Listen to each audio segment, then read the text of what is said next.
የኔ ቆንጆ እኔ ራሴን እንዳልጠብቅ ብር የለኝም። የዴይ ክሬም ናይት ክሬም የሚሆን ብር የለኝም። ለሂማን ሄር የሚሆን ብር የለኝም። ጥፍሬ እንዳልሰራ ጥፍር ቤት መሄድበት ብር የለኝም። የምትይቆሽ በጥፍርሽ ራስሽ በአጭር ጥፍር መዘነጥ ትችያለሽ። ያለ ሂማን ሄር በአጭር ጸጉር መዘነጥ ትችያለሽ። ቆዳሽን ደግሞ በቫዝሊንና ቤት በሚገኘው በቀለል ባለ መንገድ ራስሽን ቴክ ኬር ማድረግ ትችያለሽ። እሺ እኔ አሁን አብረን እንስራ። መጀመሪያ የጅንጅብልና የከርከደ የቅርንፉድ የሎሚ ሻይ እንሰራለን። ከርከደ በጣም ርካሽ ነው ኢትዮጵያ ውስጥ። ቅርንፉድ፣ ሎሚ፣ ጅንጅብል በጣም ርካሽ ነው። መጀመሪያ እሱ ጋር እናደርገውና የፈላ ውሃ ማለት ነው እንደዚህ አድርገን እንዘፈዝፈዋለን ማለት ነው።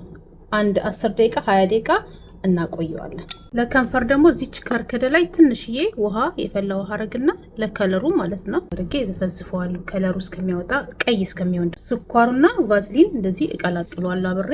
ከርከደው ከለሩ ማለት ነው እንደዚህ ጭምር አረግበታለሁ ትንሽ። አሁን ይሄ ለከንፈራችን ስክራብ ይሆናል ማለት ነው። ለአይኔ ስር ደግሞ ቡና ስፈጭ የቀረች ትንሽ አለች እዚህ ጋር ማር አለ ከስራ አርጌ ያለው ወይ በርጎ ማድረግ ትችላላችሁ ወይ ማር ቤት ባፈራው እንደዚህ አርጌ ትንሽዬ ቡና የቀረው ነው ትንሽ ፍራፌ ማለት ነው እንደዚህ አርጌ ለአይኔ ስር ደግሞ እደባልቃታለሁ ማለት ነው። እና አዘጋጅቻለሁ ዲታክስ ሻይ አዘጋጅቻለሁ። የሙዝ ልጣጭ ለፊቴ፣ የሎሚው ልጣጭ ስቲም የማደርግበት፣ የአይን ማስክ እና የከንፈር ስክራብ።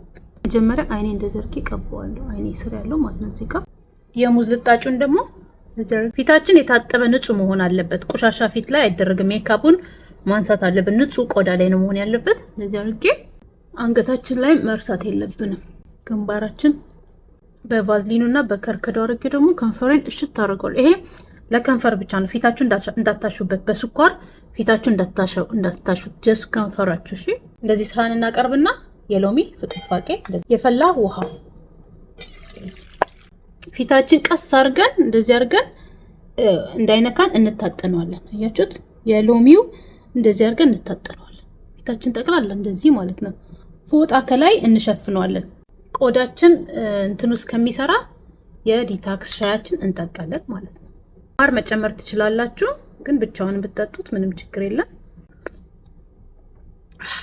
ችርስ። ታጥቤው መጣ። አያችሁት እንዴት ጽድት እንዳደረገው? ቫዝሊን የምንቀባው ማታ መሆን አለበት፣ ቀን መሆን የለበትም። ናይት ክሬም ወይም ደግሞ ዴይ ክሬም ሌላ ካለች ጥሩ፣ ከሌለች ደግሞ ቫዝሊን ትንሽ እጅሽ ላይ ሞቅ ታረጊውና ከዛ ቆዳሽን ትቀቢያለሽ።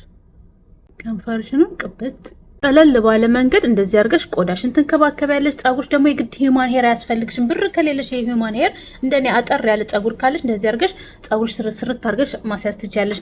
ጥፍርሽ ደግሞ የግድ ላይክ ፌክ መለጠፍ ምናምን ሳሎን መሄድ የለብሽ። ባጭሩ እንደዚህ አድርገሽ በጥፍር ቀለም ባጭሩ እንደዚህ መዘነጥ ትችያለሽ። በተፈጥሯዊ ጥፍርሽ በተፈጥሯዊ ጸጉርሽ በረከስ ባሉ ነገር ራስሽ መጠበቅ ትችያለሽ። ራስሽ መጣል የለብሽ። እኔ ብር የለኝም፣ እኔ ጥፍር መሰሪያ የለኝም፣ እኔ ሂማን ሄር የለኝም፣ እኔ ዴይ ክሬም ናይት ክሬም የለኝም ምናምን ማለት የለብሽም። ቤት ባፈራው ራስሽ መጠበቅ ትችያለሽ። በጣም ነው የምወዳችሁ፣ በጣም ነው የማከብራችሁ። የተባረከ ቀን ይሁንላችሁ።